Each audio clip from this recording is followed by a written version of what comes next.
Welcome everybody to this Wellbeing of Women webinar, which we've entitled Just a Period. Let's talk heavy and painful periods. And the reason why we're going to do that is because we know that millions of women and girls suffer with very severe period pain or heavy bleeding that really disrupts their lives. And instead of getting the treatment and support that they need and they deserve, they're often dismissed and told it's just a period. So during this webinar, we're going to be talking about heavy and painful periods. My name's Lesley Regan. I'm the chair of Wellbeing of Women, the charity that looks after women and girls and researches, advocates for them and educates them throughout their life course. And I'm also the Women's Health Ambassador for England currently. And I'm joined in this conversation with Dr. Aziza Sesay, GP.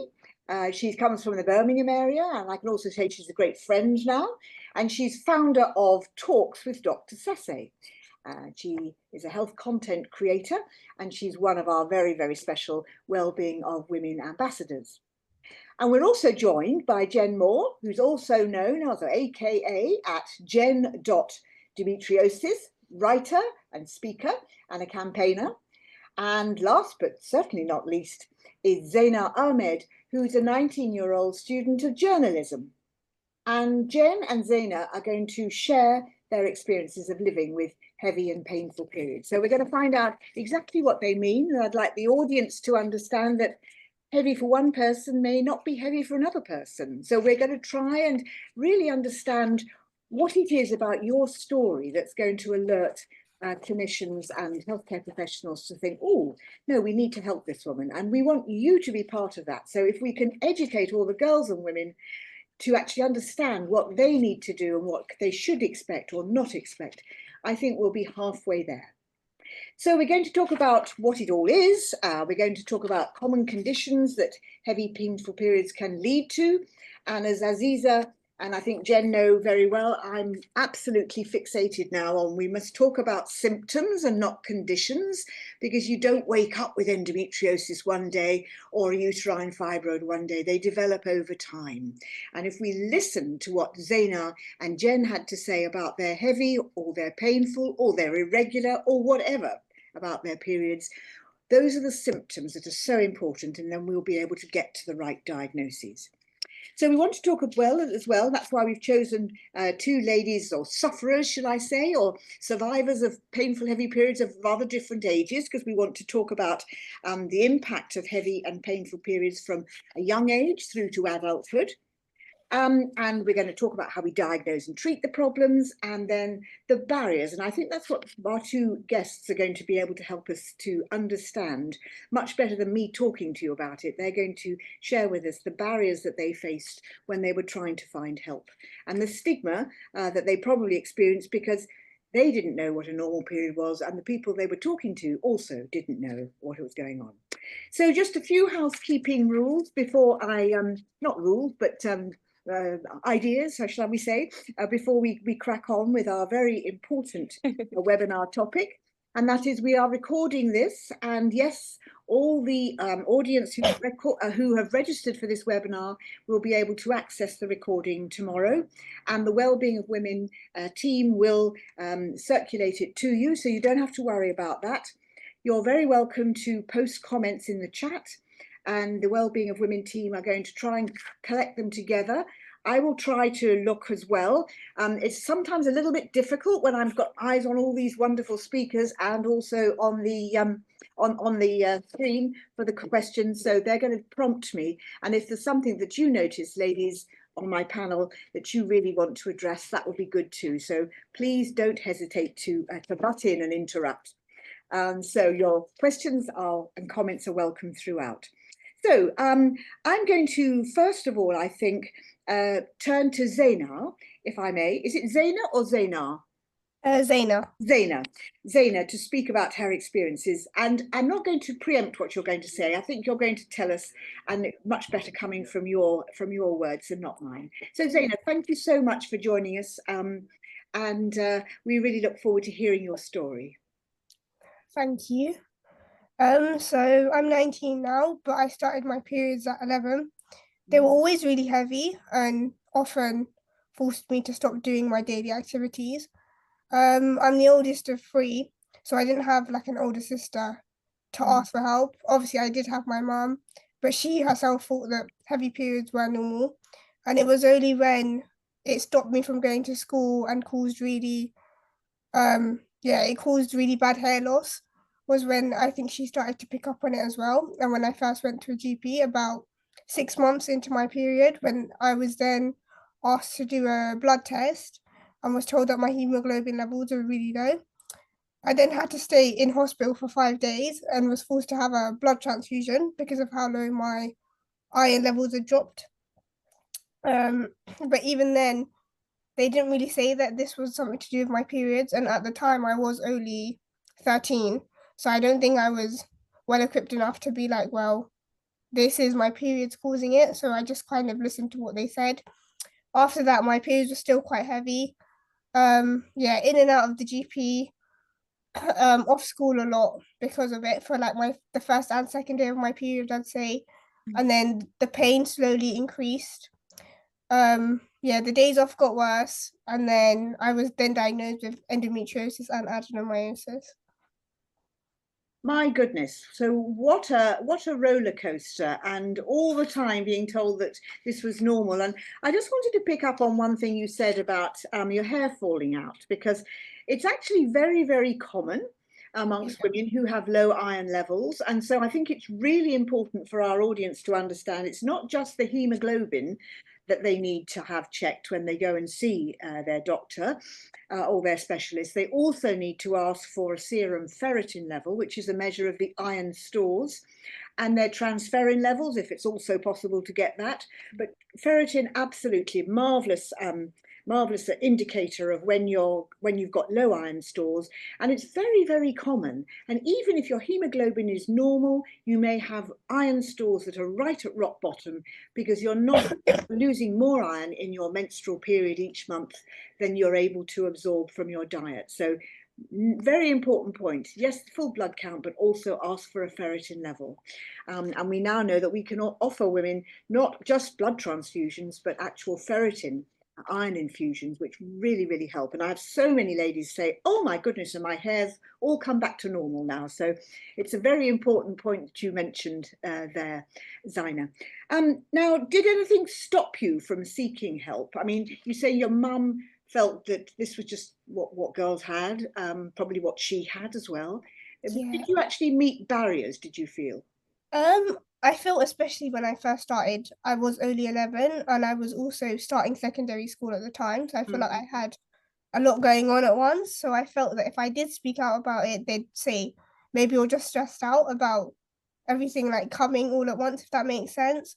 Yeah. And I was definitely really scared of being like labeled a drama queen or as not being able to handle something that everybody got. So I feel like I did stay quiet about it for quite a while, but it soon did quite literally start to affect everything that I was doing. So I feel like my parents did pick up on that quite quickly. Good. But interesting, you say you had your period started at 11, and I think the average age currently in the UK is about 10. So can I ask you when you learnt about periods at school, or perhaps you didn't learn about them at school, but Yeah. do you remember when that was? So it was year six. So towards the end, towards the end. And it was just the basic stuff. The only thing I can really remember is about them saying how much blood you should lose per month and using the tablespoon like analogy. But I can't really remember that very well now. But yeah. Yes, and it doesn't really help, does it? Because for some people that's No, a lot, and for other people it's not a lot. And exactly. you don't collect menstrual blood in a tablespoon. For being purely practical. I mean, we've just got to actually find ways in which we're going to help.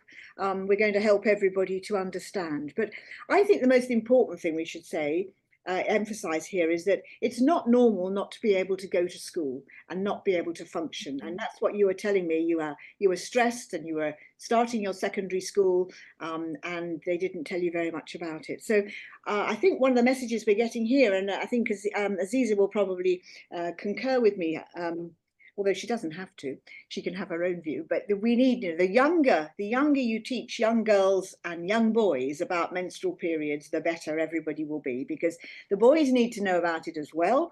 And I believe that children need to be taught together.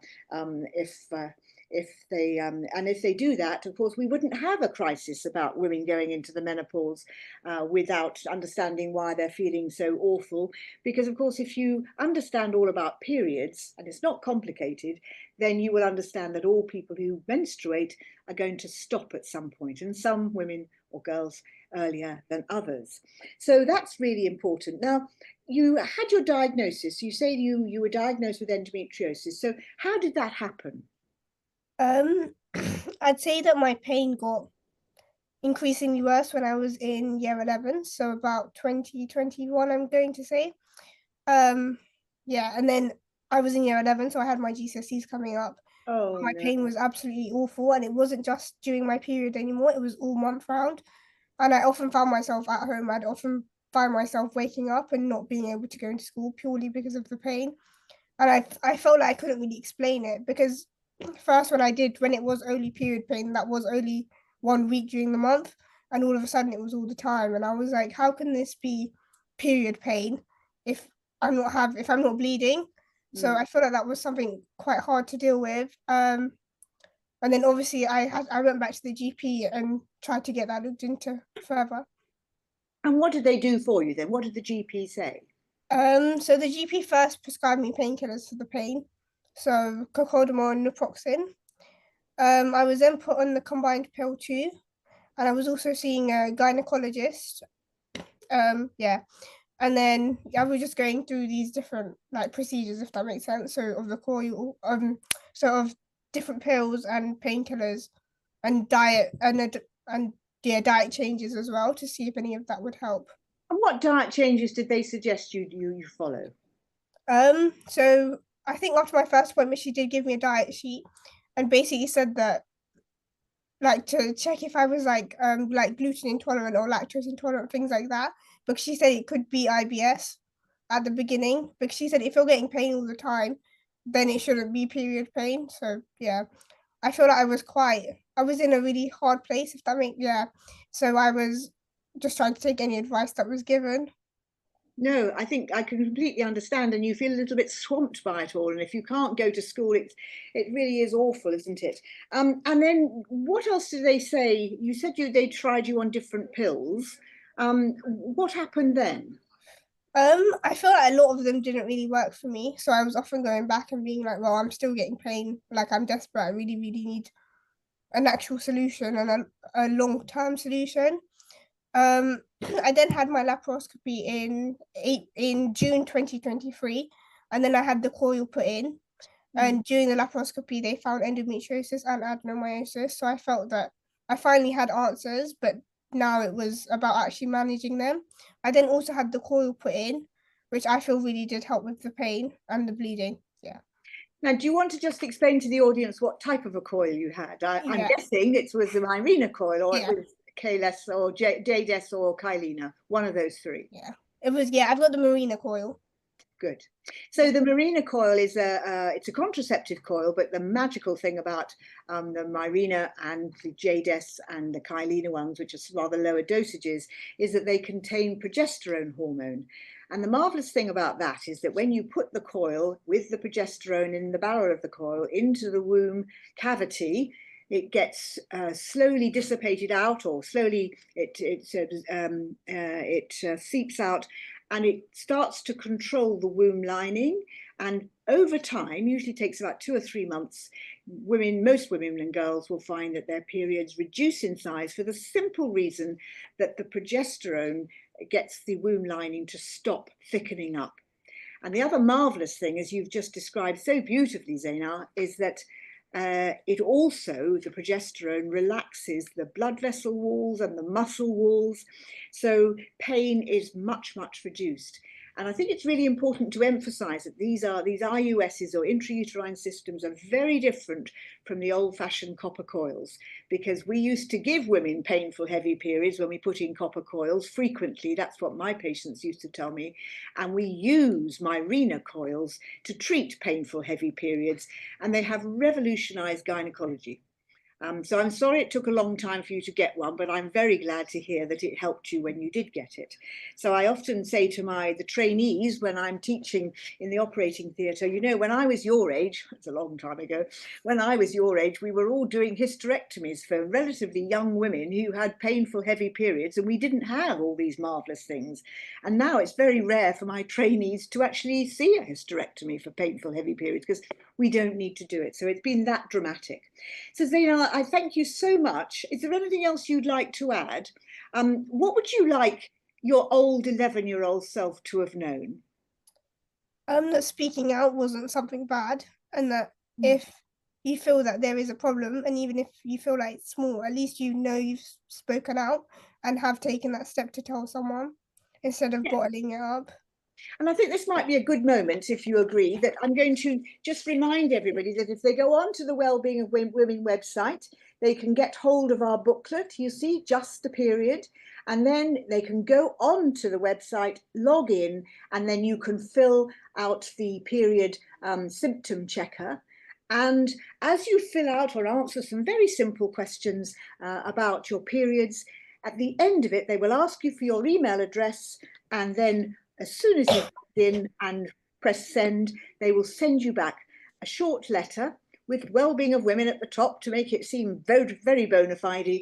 And it's a letter that you can take to the practice nurse or to the GP or to your gynecologist. So it's going to save all of that long story that you've had to tell us, because you're going to give them the information and say, this is not normal, and I know that I need some help from that. So please go onto the website and go and look at the period symptom checker and or tracker, and please circulate that information. So onto the website, Just a Period, and then go to the checker.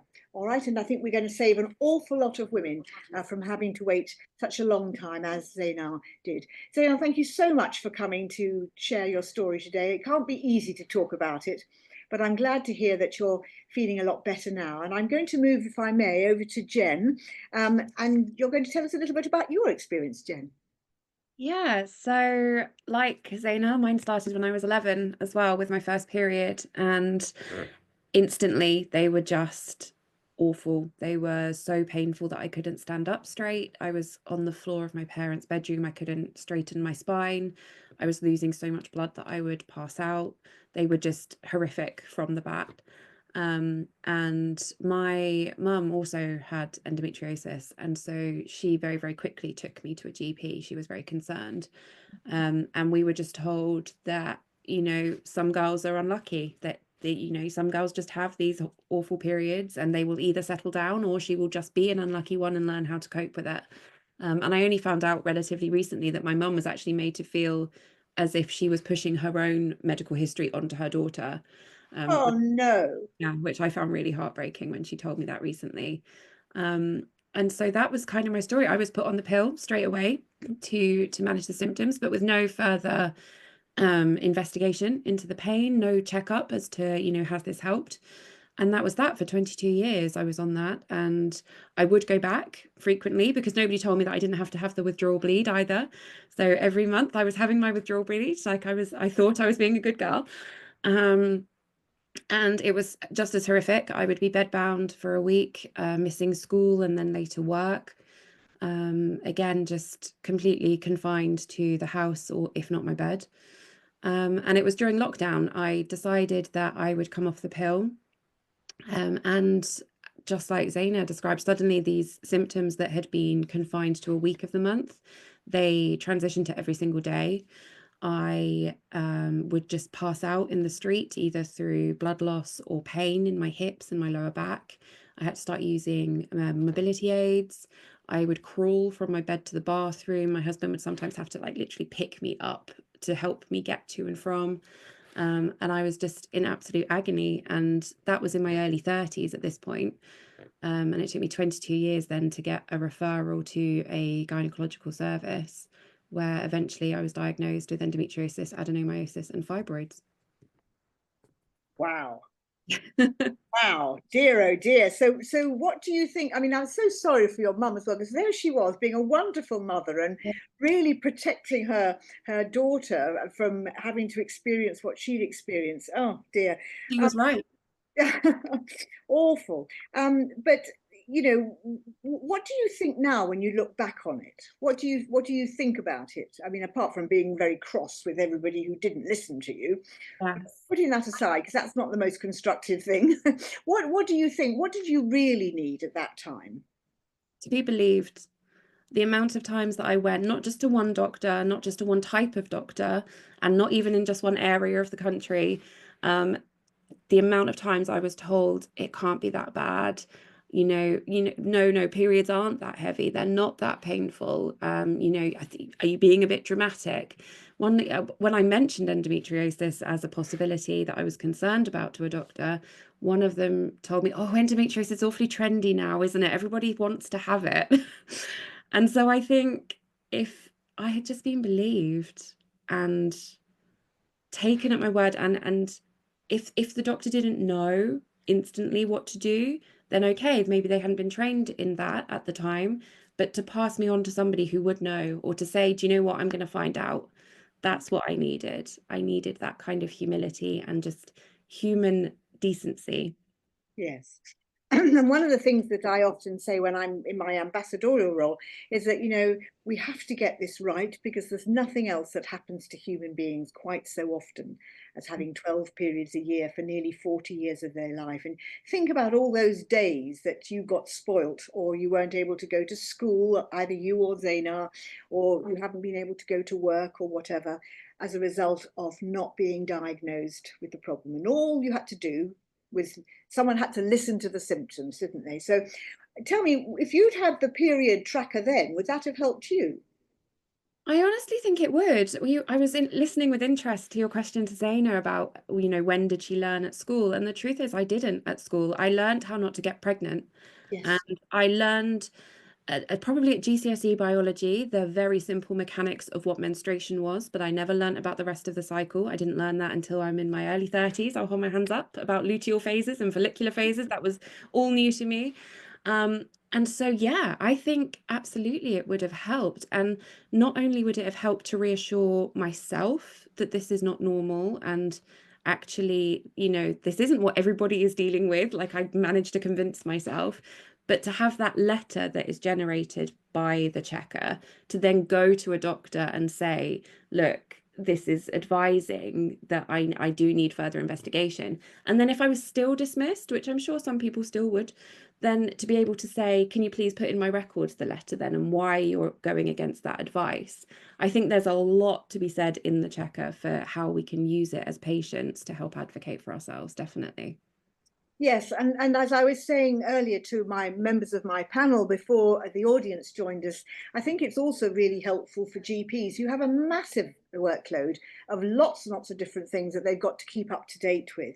But if you go in with a list of what's the problem, I mean, you've saved so much time for them, haven't you? And then they can zone in on doing that.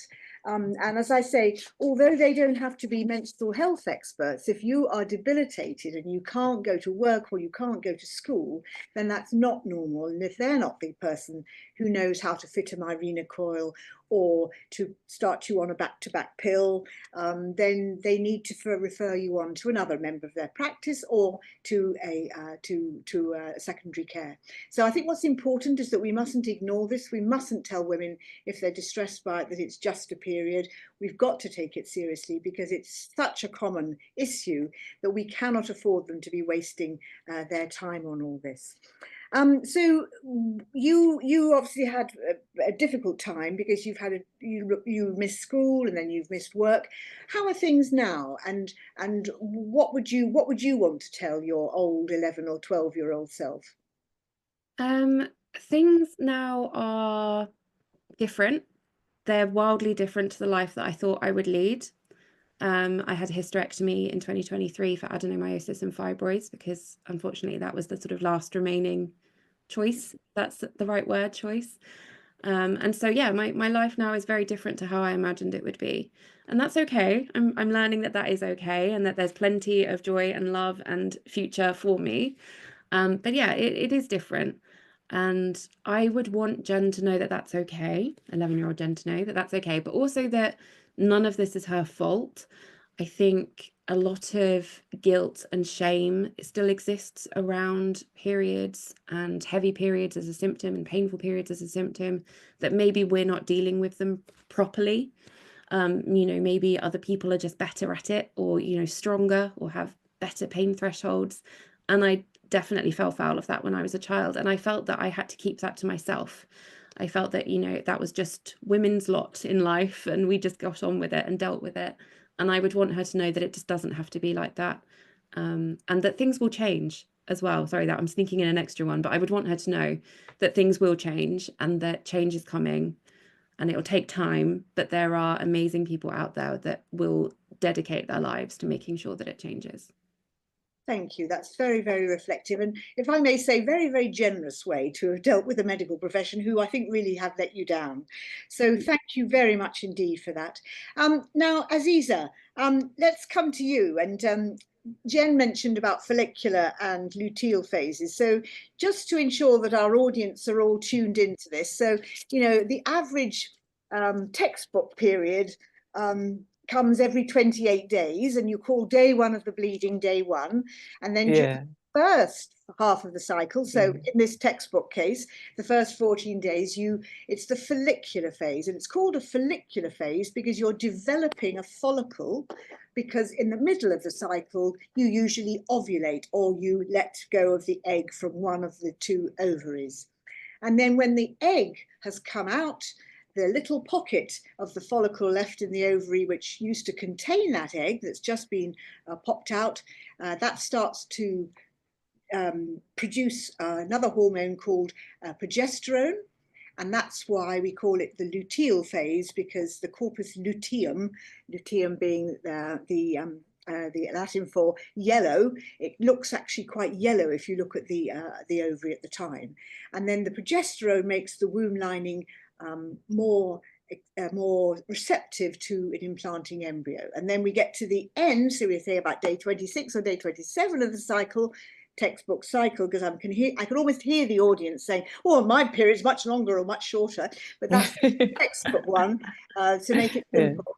And then very, very cleverly, the womb lining then realizes that there is no embryo, and so the levels all start to come down, and the bleeding then, the period that we talk about, is actually the womb lining shedding. So it is the most extraordinary thing, the uterus. It actually builds itself up, and then it sheds itself every month, and it carries on doing this for years and years and years. Aziza is going to show us now exactly what that is. She always travels with these props, and although she's actually joined us online from Sierra Leone, she managed to take her uterus with her. Well done, Aziza. So Aziza, tell us a little bit more about it, and just point out what I've been saying, perhaps with your prop. That'd be really helpful. Of course, of course. That was such an amazing description of the full menstrual cycle. And just like Dame Lesley said, what she was speaking about was a typical menstrual cycle. However, it can last between 21 to 35 days. If it's less or more than that length, then there might be something wrong. Please get that checked out, even if that's always been the case. But what Dame Lesley was talking about in regards to the womb. So this is the womb. These are our ovaries, fallopian tubes, and that's the vagina. We have the cervix up here. The womb lining is what responds to the hormone estrogen that gets it to thicken. And then when we get towards the end of the cycle, when both the progesterone hormone that Professor Dame Lesley mentioned and the estrogen hormone drops, that then leads to the lining starting to shed, and it goes down from the cervix and out through the vagina as period blood. And I want to firstly bust one quick myth that's all period is. Okay, that's all period blood is. It's nothing toxic. It's nothing dirty. You're not getting rid of any toxins or getting rid of bad tissue. Essentially, you are just shedding your womb lining, and there's a mixture of a bit of vaginal discharge and cervical mucus. That is absolutely it. It's just something to remember. And I think what's important to remember about the menstrual cycle is that it's not a period. So you have some people that use the word period and menstrual cycle interchangeably. Menstrual cycle is from day one, so the first day of your period, to the day before your next period. Your period is literally that period of menstruation, the period where you're bleeding from day one, and it can typically last 7 days or so. If it's more than 7 days, again, that's not normal. Get that checked out just in case. And listening to Zaynah and Jen's stories, it is heart-wrenching to hear that it is disruptive. It had been disruptive of their lives. And that is one of the biggest points that Dame Lesley has already mentioned. If you're having periods that is stopping you from living, stopping you from existing, stopping you from going to school, doing your day-to-day activities, if it's affecting you to the extent that it's affecting your mental health, we don't often talk about this mental health load. We know that severe, debilitating menstrual symptoms are linked with high levels of depression and anxiety. That again has a massive effect on the individual. So we shouldn't forget about that. And these hormonal imbalances or hormonal changes that can happen sometimes can be so sensitive for some individuals. So you can have conditions like premenstrual dysphoric disorders, which again isn't spoken about enough, because we know that there are individuals who are diagnosed with this. So basically, this is where you have heightened sensitivity to hormonal changes that happens, particularly in the luteal phase. So that's the phase right after ovulation up to when your period starts. And in that phase, women or those who menstruate severely get affected by their mental health, to the point that over 30% of those who suffer with these have attempted suicide, not just thought about suicide, but attempted suicide. And when the general population, I believe it's 3% who have attempted suicide, you're having 10 times more. This is why it is never just a period, no matter what anybody says. If you're bleeding through your clothes, if you're bleeding through your bed sheets, if you're having to change your pads every hour, if you're having to double up or triple up, there are people who use 2 period pads as well as a tampon, and even then they fled through that. That's not normal, and it needs to be investigated and looked into. And even if they hadn't found the cause just yet, they need to give you treatment to manage it until they find the cause, at least in the interim. I'll stop talking now. I know I say a lot, Lesley. That's lovely, but that's exactly it. So the heavy, painful bleeding is the symptom. And that is those symptoms. There could be many different diagnoses. My great friend Hilary Critchley, who does all that wonderful work on menstrual periods in Edinburgh, and we funded her from Wellbeing of Women to do her research in the past, and she always says there are 8 or 9 causes of heavy menstrual bleeding. So you have to describe the symptoms first, and then you can systematically work through the possible causes. Now, it just so happens that Zaynah and Jen have both had endometriosis, and it sounds as though Jen also had fibroids. But can you just talk us through a little bit, Aziza, when a lady comes into you, or a young woman or a young girl, if even comes into you, what's your first port of call in trying to help her? You've already established that she's got heavy, painful periods because you're a very sensitive and interested GP. But what's your first line of attack when you want to help her with these symptoms? What do you usually go for first? Okay, the first thing I want to do is understand what's happening, essentially. So I would want to know, what have the periods been like? How have they changed? How have they progressed? And just track. We always tell patients to track their period so we can get an understanding of what's happening. And once I get all of that information, obviously you'd want to do investigations. So that may include blood tests to check hormonal levels. There are different conditions, like, as we mentioned, that can cause, which I'll elaborate on using my prop in a second. I may also refer her for a scan. But because she's come to see me there and then, I can't just say, okay, let's get the investigations done. Go ahead, go away, and we'll see you in a bit. I need to give her something in the interim. But what's most important to me is a shared management plan. It's a shared management plan. So I'm never going to force a patient to take something they don't want to take. But I think it's ultimately extremely important. And I've witnessed this as a GP, that once I've had patients who've said to me, I'm never going to use this, I don't care. But once I've explained the premise behind it, how it works and why it may work for them, they often say, okay, I would like to try it. I think as well that we need to remember, unfortunately, there's a lot of misinformation and disinformation going around. This is partly why me and as well as a lot of my colleagues have jumped in onto social media to try and tackle this, because there are people who truly believe I can't use this because this person said it was terrible for them. And absolutely, it might have been terrible for them. And it's usually contraceptive that people mention this about hormonal medication. So it might have been terrible for them. But actually, it doesn't mean that it will be terrible for you. So there are some people who the Mirena coil has not worked, and actually they've had terrible side effects. But then we have someone, a great example here, Zaynah, who actually, with the coil, the hormonal coil, it's worked wonders, and now she's able to live her life. So it's remembering these things. So we talk about different options. If you're in pain, different painkillers, and we go up the levels depending on the severity. We also have anti-inflammatories, things like tranexamic acid, which can help to lessen the bleed. And then obviously, if the patient is anemic, we will give iron. And if anybody's watching this, I'm sure someone may have experienced anemia. I will say that if you are given iron supplement, remember how to take it, because often we don't explain these to patients. Take it with orange juice or anything citrusy, because that helps with its absorption. Avoid taking with calcium containing things like dairy products or milk, that kind of yogurt, that can affect the absorption. Avoid taking with high fiber foods as well. We know that all these things can affect the absorption, and you want to have the most optimal absorption so it works, and so on.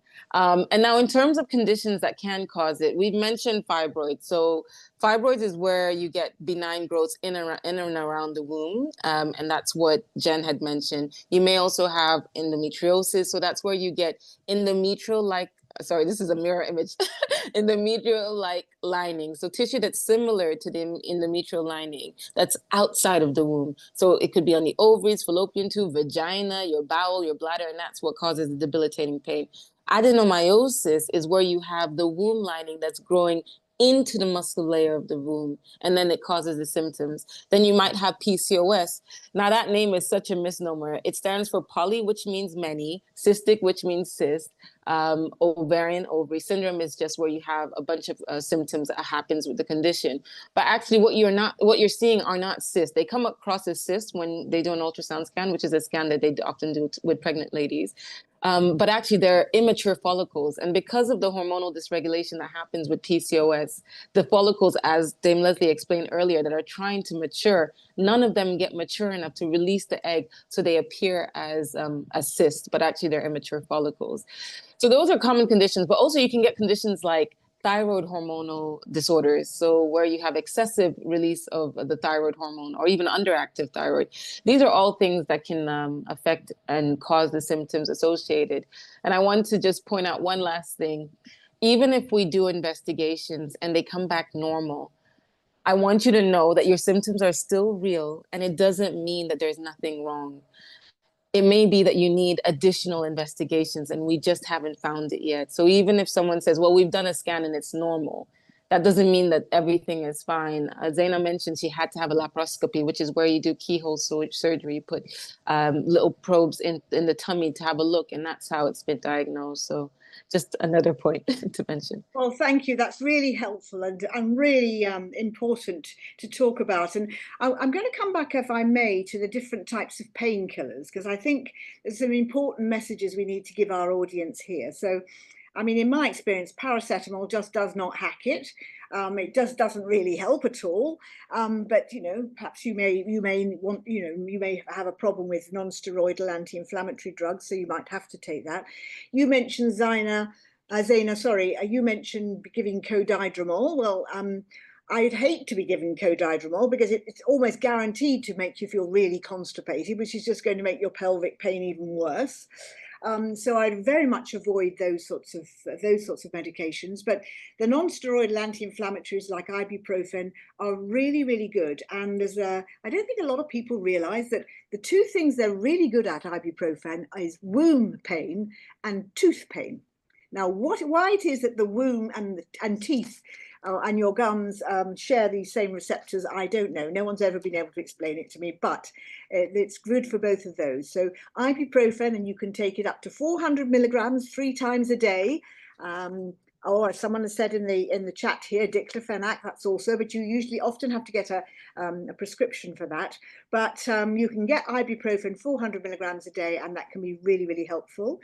And of course, if you can start to take the tablets regularly, if you're used to having pain, you will actually be using less drug if we keep the pain at bay rather than waiting for the pain to take hold. It's a funny old thing about pain and the pain gateways, that if you're proactive about it, it doesn't help it. Now, you also mentioned tranexamic acid, and that's amazing because that effectively forms a bridge or a fibrin clot. So if you can take the tranexamic acid and start the day before the period is due, or just start as soon as you realize that you're going to start bleeding, you get ahead of the game. And so you can take a gram of tranexamic acid up to 4 times a day, and it can really, really help. And with both of those drugs, as long as you don't have any gastrointestinal irritation, it doesn't matter how often that you take them. You can take them every month, and just really make sure that your symptoms are pulled under control. Now, the different pills. Now, Jen mentioned that she didn't know about the back-to-back ones, and she had to have a withdrawal bleed. So do you want to tell us a little bit about that, Jen? Because I think that's important for our audience to understand too. Yeah, so I was just put on a pill. I wasn't even really given any information about it. It was just, this is going to help, off you go. And I was told to take it for 3 weeks and then stop taking it for a week and then take it again and just forever, effectively.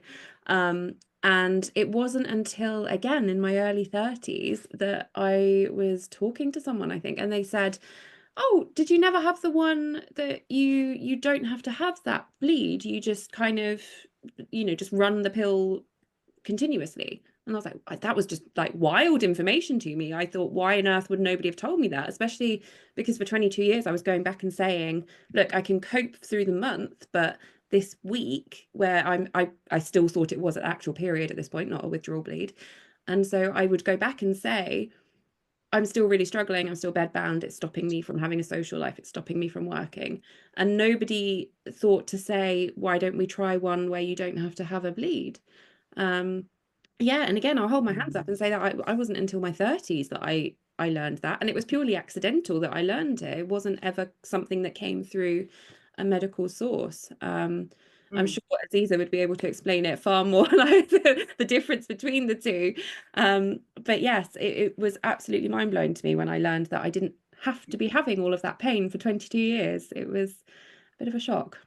And also, I think it comes back to the point that Aziza made, is that you don't have to have menstrual blood and see menstrual blood to remain healthy. It's not going to upset your fertility. It's just womb lining cells that are being shed. And if you don't build them up, you don't shed them. And there's nothing wrong with your fertility. You're going to be able to get pregnant and all of those things in the future. So there's some questions about, can you get tranexamic acid without a prescription? Well, until very recently, you couldn't. But I gather that there is now a preparation on the market, and it's produced by Maxwellia, I think, isn't it? That company. So we can look out for that, and perhaps one of the Wellbeing of Women team will just look up what the names of it were. At our period checker event last week in Parliament, when we launched the period checker, one of the people who was working in that company pointed out that you could now get this over the counter. And similarly, you can get mefenamic acid over the counter as well, or you can get it from prescription. So, thanks as well to people and the campaigning we've done at the Royal College and at Wellbeing, and with the Department of Health, you can now get the mini pill, the progestogen only pill over the counter, and you can also get the combined oral contraceptive pill, which is often the one that can help initially with period problems, by going to see your pharmacist. So they are able to prescribe it. So you need to go and find the chief pharmacist and say, look, I want you to help me and access this. So things are getting better. They're not perfect, but we are getting them, much more easy to access than they were before. But the tranexamic acid, oh, here we go. It's called Ivana. Thank you very much indeed to Issy Parry, who's put that into the chat. I knew it was called something, but I didn't want to give you the wrong name. And as she very helpfully says, it can be bought at Boots, Superdrug, Tesco and Asda pharmacy stores. So there we go. Go and get yourself some Ivana, because it's very, very good tranexamic acid. My daughters always used to swear by it. They said it was absolutely marvelous. Dame Lesley, can I? Please.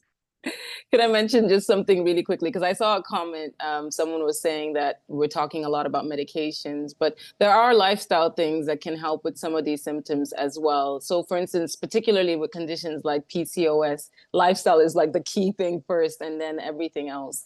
So absolutely leading that healthy lifestyle. I always say these 5 things, you know, making sure you're eating your fruits and vegetables, try and maintain a heavy weight where you can. Obviously, with some of these conditions, it can impact the ability to lose weight, but trying to maintain a healthy weight, not smoking, you know, minimizing alcohol, depending on who you speak to, because some will go as far as to say don't drink at all. But at the moment, the standard is 14 units over the course of the week for both men and women. But over the course of the week, not just binge drink all of that 14 units in one weekend. That's not how it works. And exercise. That's so important where we can. And for some individuals, they are able to do light exercise. You moderate the activities. There are also people who notice that if they have anti-inflammatory diets, so they steer clear of fast food, takeout, that sort of thing, they notice that that can help with their symptoms. So these are things that you can try out. I often encourage patients to start a food diary just to see what foods trigger or aggravate their symptoms, and maybe steer clear of those and have the other options. It's just something I wanted to mention. Lovely, thank you very much indeed. Really important as well.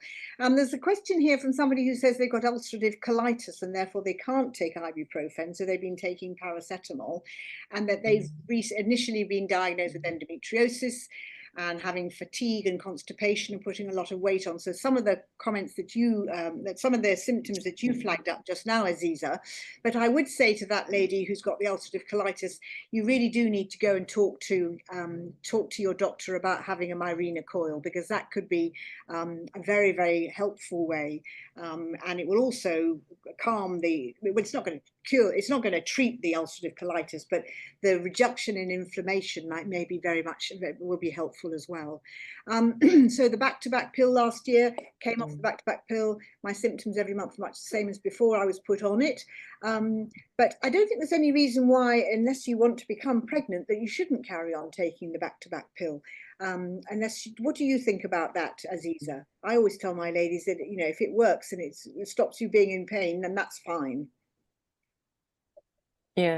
Yeah, no, absolutely. There's no evidence to show that you have to necessarily take a break. What I found is that some people are curious to know what their cycles are now like without the pill, so they decide to take some time off. But actually, according to the FSRH, they've said there's no restrictions. And in terms of risks associated, often if we compare the risk of pregnancy to the pill is better than pregnancy. I think some people don't realize that fact as well. So yes, in terms of if your symptoms were better with the pill and you're not trying to conceive, then there is no harm at the moment. There's no evidence to show that it will cause long-term problems.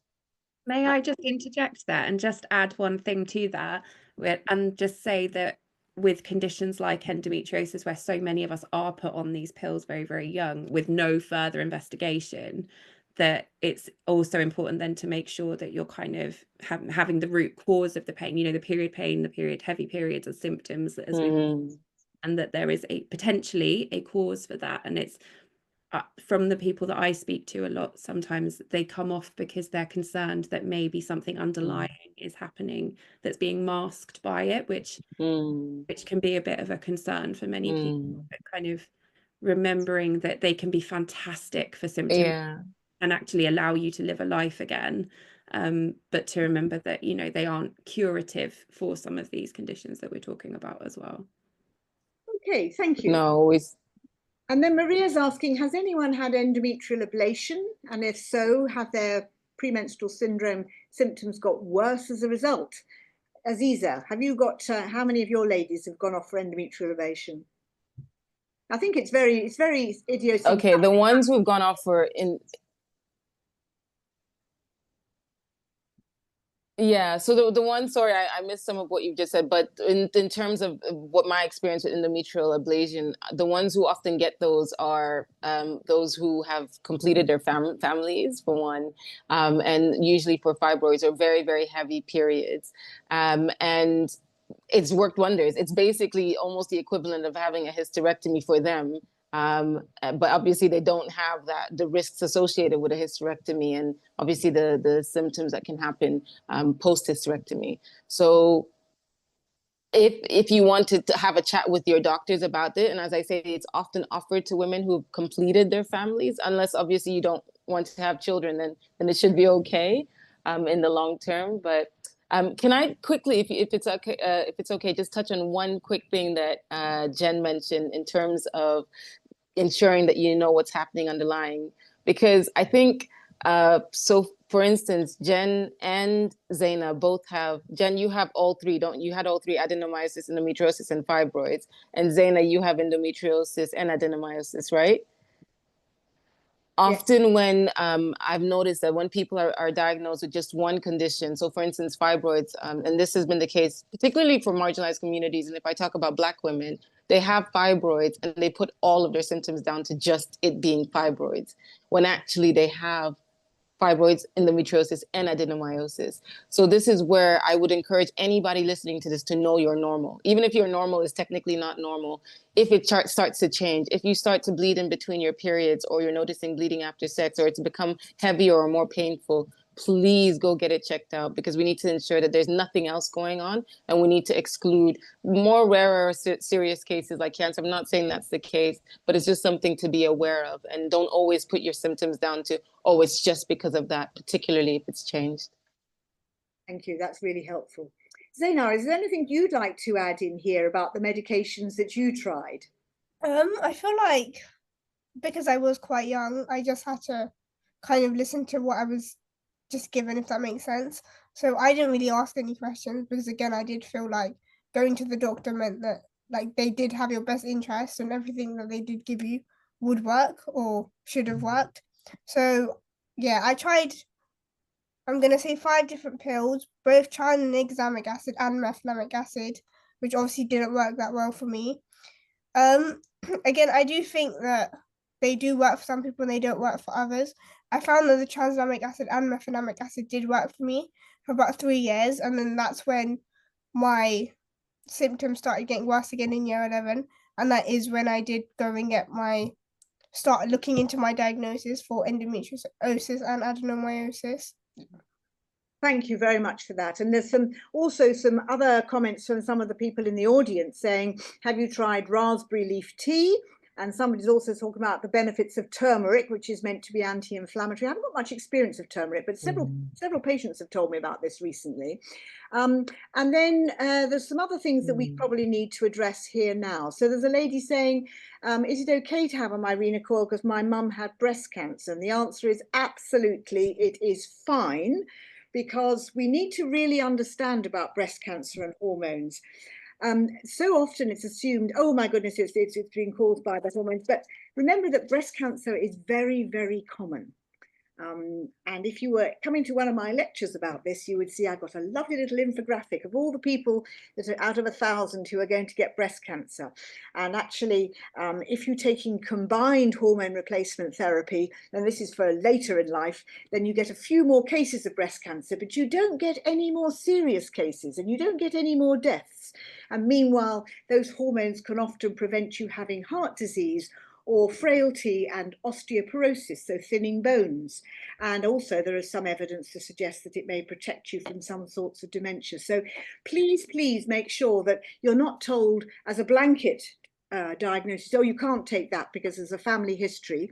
And I'll share with you a little secret. I've had breast cancer and I'm still taking my HRT, and I promise you the HRT and the breast cancer are not going to kill me.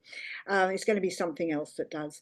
So, and there's another question here about ramipril and can you take these hormones or Mirenas or pills when you're on pills for high blood pressure? And I think although you need to probably talk to your hypertension or blood pressure doctor about that, I would always argue that it's much, much better to be using hormonal contraception and not becoming pregnant than becoming pregnant, because when you become pregnant, you have such a massive rush of both estrogen and progesterone that if you're at risk, say, for example, with blood pressure or a cancer that is sensitive to it, that's far, far more dangerous. So I think that the the problems or the risks of hormonal contraception have been very, very overplayed, and they're really not based on fact. So very important. So please don't think that you're going to have problems. And there's also some data on my little infographic slides I will be showing you if you were coming to one of my lectures, where it shows you that taking estrogen alone, low dose estrogen via your skin, you actually have fewer cases of breast cancer, and that actually the biggest risk with breast cancer is being overweight or obese, and it then really magnifies the problem very, very dramatically. And that's because the excess fat is storing extra estrogen hormone, so you're giving it more, you're giving more and more and more estrogen because of the weight. So please don't be put off by people who've just been taught, okay, you can't have anything to do with hormones in your contraception, or in your period management, or in your hormone replacement therapy if you're menopausal, because all of these things are linked together, and it's important you understand why they're not contraindicated. Now, we've just got a few more moments. Aziza, anything else that you'd like to share with our audience before we leave them all in peace? We've got many questions, and those questions that if we've not been able to answer, and so we'll go through and we'll try and send responses to you. The wellbeing team will have a little look at that. There's also questions about are there any anti-inflammatory diets like antioxidants, probiotics and phytoestrogens mimicking food? I'm not sure that I think that necessarily homeopathy or herbal drugs are particularly helpful, but so until medicine can cure everything, I don't think we should rule out anything. And if it helps you, then fine. Aziza. Yeah. And in terms of research, we just need more research. We need more funding. We need more research in women's health, because at the moment it's like 1 to 2% if we remove cancer. But I want to touch on living versus existing. So obviously you mentioned some people are scared of certain things when actually it could help them to continue to live. So just remember that there is a difference between being alive versus just existing, being alive and doing things versus just existing. So think about that. But the other really last thing I'm going to say is everyone who's joined, so I can see that there are 285 at the moment. If you've learned one thing today, I can only implore that you please tell one person who hopefully will tell another person, who'll tell another person. And even if that person is a man, especially if that person is a man, because this is an everyone's problem, isn't it? It's going to affect people who menstruate, women, as well as those who love them. So it's important that we share this, and then we create a ripple wave effect of knowledge that will hopefully save someone's life. Absolutely. And it's really, really important, as you say, it's not just about existing, it's about living your life and having some joy in it. And some we've been asked about workplace support. So please, again, go on to the Wellbeing of Women website and go to our employer membership program, because it's got lots of resources that may be of interest to your employers or to you if you're employing other people. But you can all get all those programs free. And then just as we're finishing up, I want to just remind you again to support our Just a Period campaign. Go onto the website, go onto the period tracker or the checker, get everybody you know. And I'm just going to repeat what Aziza said. If everybody who's joined us today tells one person and encourages that person to tell them, we'll have hundreds of thousands of people who've downloaded the period checker, and we'll really, really do an enormous amount of help. So I was interested that I had several people amongst my neighbours who said, oh, we see the period checker, and we're going to get that done as well. So I think it's just really every opportunity to spread the word. And remember, going back to one of my favourite sayings, and that is that the great thing about women is if you tell them, advise them what they can do to help themselves, not only do they usually do it, they don't keep the information to themselves. They tell everybody that they know about it, everybody in their families, their communities, everywhere. So please, please, please make sure that you tell everybody about the Wellbeing of Women Just a Period campaign. You go onto your website and you help everyone fill in that period symptom checker, and then we'll be able to generate you an immediate letter to take along to the next time you go and seek help for it. So, and you could also take it along to your pharmacy, of course, for all the reasons I've explained, because pharmacists are extremely good at helping with advice and things like that, and you can take your letter along to them then. So I think I need to wind up, because otherwise I'll get into terrible trouble with the team and the platform if I go over, and we're just about to come up to 1 o'clock. So I want everybody in the audience to join with me metaphorically, won't be able to hear you, to thank Zaynah Ahmed and to Jen Moore and Aziza Sesay for all of their contributions and making this such a valuable webinar. And as I say to all of our audience, it'll be available for you to watch and to watch again if you like, and to share with others on YouTube tomorrow, and you'll get the link from the Wellbeing of Women team. So thank you again, everybody. You have been wonderful, wonderful panelists. And from me, thank you. And thank you from Wellbeing of Women. And thank you also to the team and the platform who've put all this together. And of course, all those brilliant colleagues at Wellbeing of Women who got the Just a Period checker up and running. And it's going to be really, really a real saving grace, I think, for many, many girls and women. So thank you. And with that, I'm going to say bye-bye. Bye-bye.